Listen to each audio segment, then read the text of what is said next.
சாதாரணமா சமூக வலைதளங்கள் வழியா கூட ஜேசன் சஞ்சய் அவரோ அவரோட தங்கச்சியோ எந்த ஒரு வாழ்த்தும் விஜய் அவருக்கு சொல்லாததுக்கான காரணம் என்ன, விவாகரத்து அப்படின்னு சொன்னதும் உடனே அம்மாவுக்கு தான் முழு ஆதரவுன்னு அம்மாவுக்கு மட்டுமே சப்போர்ட் பண்ணிட்டு இருக்காங்களா, த்ரிஷா அவங்கள நிகழ்ச்சிக்கு கூப்பிட்டது ரொம்பவே தவறுன்னு விஜய் அவருடைய ரசிகர்களை நிறைய கருத்துக்களை பதிவிடுறாங்க. வாங்க என்னாச்சுங்கிறத பார்க்கலாம். விஜய் அவருடைய கடின உழைப்பால தான் இந்த இடத்துக்கு அவர் வந்திருக்காரு. தமிழகத்துல விஜய் அவருக்கு இப்ப மக்கள் கொடுத்திருக்க இந்த இடம் நிச்சயமா அவர் ஏதாவது மாற்றம் கொண்டு வருவாருன்னு தான். முதலமைச்சரா அவர் பதவியேற்றப்ப அவங்க வீட்டுல ஒருத்தர் பதவியேற்ற மாதிரியே கண்ணீரோட அவருக்கு வாழ்த்துக்களை தெரிவிச்சிருந்தாங்க. அந்த வகையில விஜய் அவருடைய இந்த முதலமைச்சர் இந்த நிகழ்ச்சிக்காவது மகன் மகள் கலந்துப்பாங்களான்னு எதிர்பார்த்தாங்க.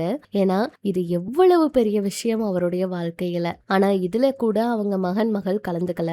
இதுக்கு காரணம் சங்கீதா அவங்களுக்கு ஆதரவா அவங்க நிக்கிறாங்களா அப்படிங்கறது தான். சொல்ல போனா ஜேசன் சஞ்சய் அவர் அன்ஃபாலோ பண்ணிட்டாரா, ஜேசன் சஞ்சய் அவர் அப்பா கூட இனிமேல் பேச மாட்டாரா, ஏதாவது ஒரு பக்கமாவது வாழ்த்து தெரிவிச்சிருக்காரா, இப்படி ஏகப்பட்ட விஷயங்களை சமூக வலைதளங்கள்ல தேடி தேடி கூகுள்ல சஞ்சய் அவர் பத்தின விஷயங்கள் இப்ப 76வது இடத்துல ட்ரெண்டிங்ல இருக்கு. யாரு இந்த சஞ்சய்னு சமூக வலைதளம் முழுக்க இவரை பத்தின விஷயங்களை தேடி தேடி எல்லாரும் படிச்சுக்கிட்டு இருக்காங்க.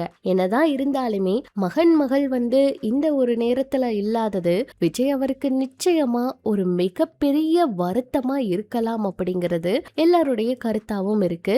ஆரம்பத்துல அந்த சிஎம் சீட்டுக்கு போகும்போதாகட்டும், மேடையில பதவி ஏற்கும் போவதாகட்டும் யாருமே இல்ல அப்படின்னு யோசிச்சிருப்பாரு. ஏன்னா கூடவே அவங்க எல்லாரும் டிராவல் பண்ணவங்க. இப்ப விஜய் அவர் கூட இல்லாதது அவருக்கு கண்டிப்பா ஒரு மிகப்பெரிய வழியா இருந்திருக்கும் அப்படின்னு சொல்றாங்க. இதே நேரத்துல த்ரிஷா அவங்களுக்கு அழைப்பு கொடுத்தது தவறில்ல. ஆனா முதல் இருக்கையில ஃபர்ஸ்ட் ஆளா அவங்க உட்கார்ந்து இருந்தாங்க.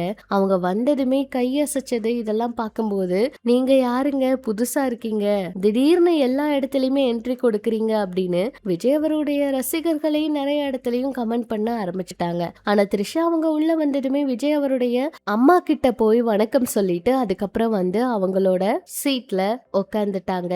விஜய் அவர் பதவி ஏற்கிறப்ப கண் கலங்கி அழுதாங்க. ரொம்ப ரொம்ப சந்தோஷமா இருக்கிறோம்னு சொல்லி பேட்டி எல்லாம் கொடுத்திருந்தாங்க. இதெல்லாம் பார்க்கும்போது ஏன் சார் இப்படி எல்லாம் பண்றீங்க, சங்கீதா அவங்க பாவம் அப்படிங்கிற மாதிரி கருத்துக்கள் எல்லாம் வந்துட்டு இருக்கு. எது எப்படியோ இது எல்லாத்துக்கும் இன்னும் ஒரு சில நாட்கள்ல அவரே ஏதாவது முற்றுப்புள்ளி வைப்பாருன்னு எதிர்பார்ப்பு இருக்குங்க. தமிழகத்துல அவர் முதலமைச்சரா பதவியேற்றணும் ஒரு சில திட்டங்களை மக்களுக்காக அறிவிச்சிருக்காரு. இன்னும் நிறைய திட்டங்களை அறிவிப்பாருன்னு எதிர்பார்ப்பு இருக்கு. என்ன நடக்க போகுதுன்னு பொறுத்திருந்து பார்க்கலாம். இதை பற்றி உங்களோட கருத்துக்களை சொல்லுங்க. இன்னும் இது போல சினிமா தகவல் எல்லாம் தெரிஞ்சுக்க நம்ம சேனல் கூட இணைஞ்சிருங்க.